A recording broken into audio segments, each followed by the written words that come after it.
بسم اللہ الرحمن الرحیم. محترم صحافی حضرات، آج جیسے آپ کو پتہ ہے تحریک تحفظ آئین پاکستان نے ایک قومی کانفرنس بلائی تھی. اس کی ہم شروعات کرنے والے تھے کہ ابھی خبر آئی کہ عمران خان اور ان کی محترمہ بشرا بی بی کو توشخانہ کیس میں 17 سال جیل سنا دی گئی ہے. ہم سب وہ لوگ ہیں، انسانوں کی حیثیت سے بھی، سیاسیوں کی حیثیت سے بھی، مسلمانوں کی حیثیت سے بھی، کہ کوئی نظام سزا و جزا کے بغیر نہیں چلتا. ہم اس پہ یقین رکھتے ہیں، اور قرآن کریم خود بھی حکم دیتا ہے ہر ایمان والی شخص کو کہ اعدلوا اقرب للتقوی، آپ عدل کریں تاکہ آپ تقوی کے قریب ہوں. لیکن کسی جگہ پہ عدل کرنا کسی کے خاص سینس میں، اور کسی جگہ آنکھیں بند کرنا، یہ کسی صورت کہیں بھی ہمیں قبول نہیں ہوگا. نہ دنیا میں کسی کو قبول ہوتا ہے، نہ ہمیں قبول ہوگا. یہ جو سلوگن لگائے جاتے ہیں، ایک ریاست دو دستور، نہ منظور نہ منظور، کبھی کسی کو پکڑ لیتے ہیں، کبھی کسی کو پکڑ لیتے ہیں.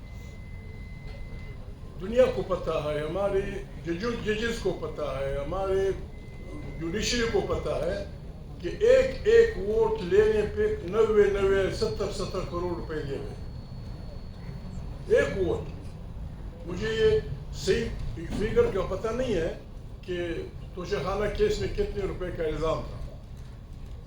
ایک اور کیس میں اس آدمی کو نہیں جانتا، فیض حمید کو. فیض حمید پہ کیس چلا ہے، تم نے یہ کیا، تم نے وہ کیا، تم نے وہ کیا.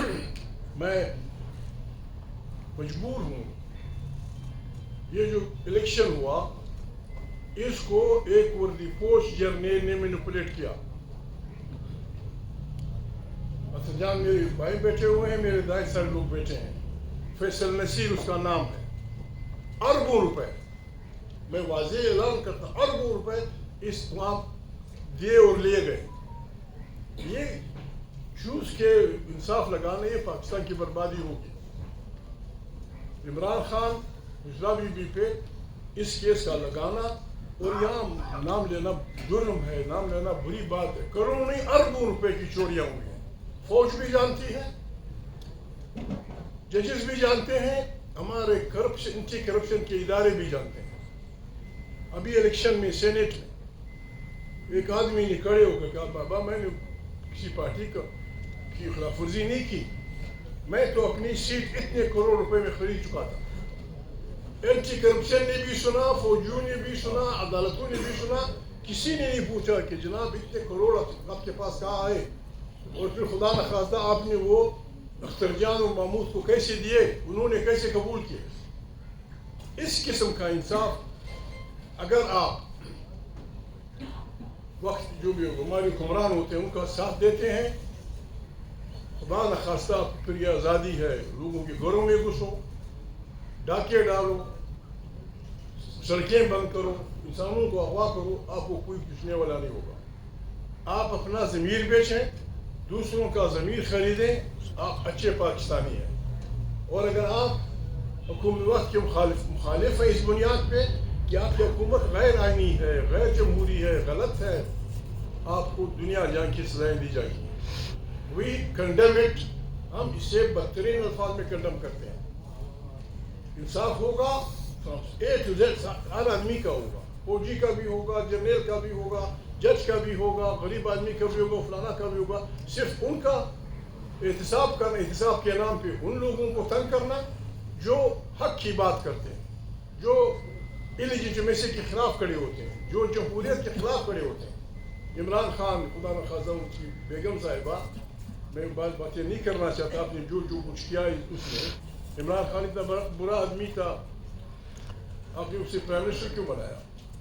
وہ اتنا غیر گزرا تھا کہ توشخانے سے فلانی چیز جا کے گھر لے جاتا. یہ بربادی کا راستہ ہے، اسے ہم کنڈم کرتے ہیں. جن لوگوں نے دیا اس کی پروسیس ہوگی، لوگ پوچھیں گے، آئندہ کی عدالتیں پوچھیں گی. کہ آپ اس طرح کیوں کر رہے ہیں؟ مہربانی پلیز. اختر محمد صاحب. بسم اللہ الرحمن الرحیم. جیسا کہ محمد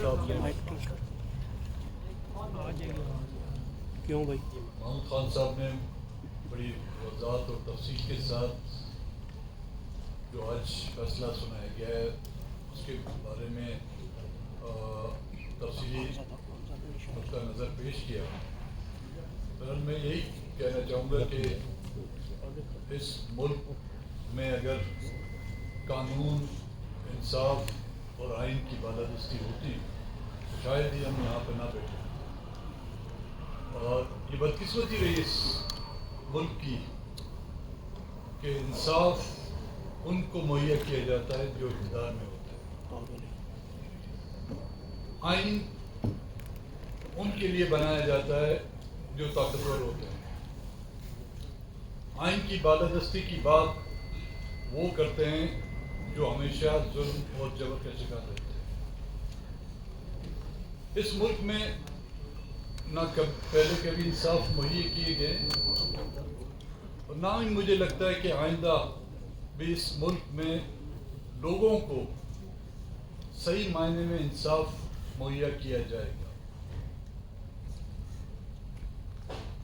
استثناء اگر حاصل ہے وہ طاقتور لوگوں کو،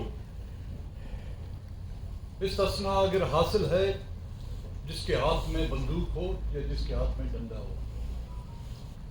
یہاں پر ہمیشہ بے گناہ، بے قصور اور مظلوموں پر ظلم بھی ڈھائے جاتے ہیں اور ان کو عدالتوں سے لے کر ایوانوں تک انصاف مہیا نہیں کیا جاتا. سوال یہ پیدا ہوتا ہے کہ آج جو سزا دی گئی ہے عمران خان اور اس کی مسز کو